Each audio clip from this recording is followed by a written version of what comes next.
Good day mga kabakyard. Today, magbablog kami. Magtipid lang kami no native chicken namin na inumpisahan namin brew dahil gusto namin makapag-produce ng alagang manok na healthy. Me and Ari harvested this kangkong in our backyard kasi available siya. So, i-chop namin kasi ihahalo namin sa feeds. Okay?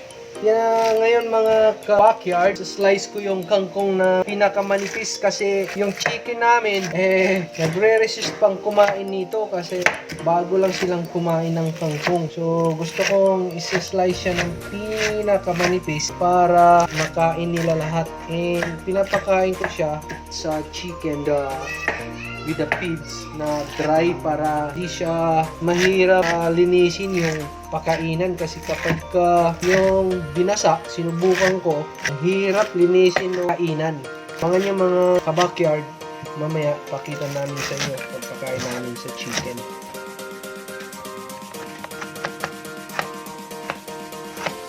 I-prepare rin ni Adi ngayon yung lunch ng mga chicken natin at saka chicks. Okay, so ito na yung cut namin na kangkong, hahaluan namin na beets. Meron din kami ditong pang sisiw. Ito yun, hahalo namin.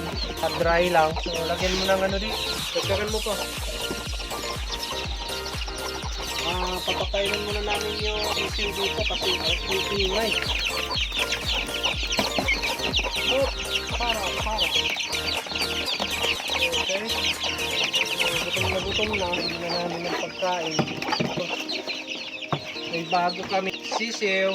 Itong isa, 3 days. Nasa baba, 4 days na. 4 days na ito. Ito sila. Pakainin natin. Ito. May sisiw din. Okay.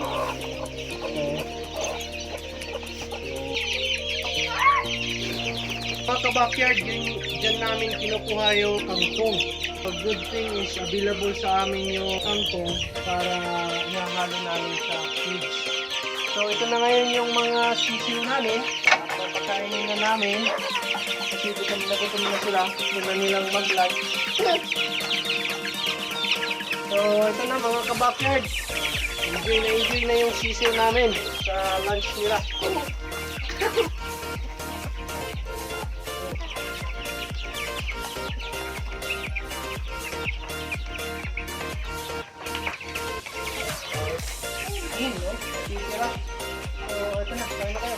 Yung iba nasa pugad pa nila, naglimlim pa.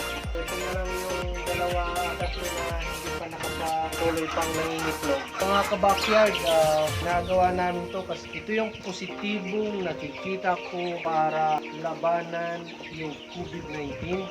So we stay at home, take care of our few chickens, and hoping na with this little thing nakakatulong kami ating government. Hope na this will grow and we can produce for our own consumption and para din makapag-grow kami ng chicken para maibenta rin namin sa Gatakluban.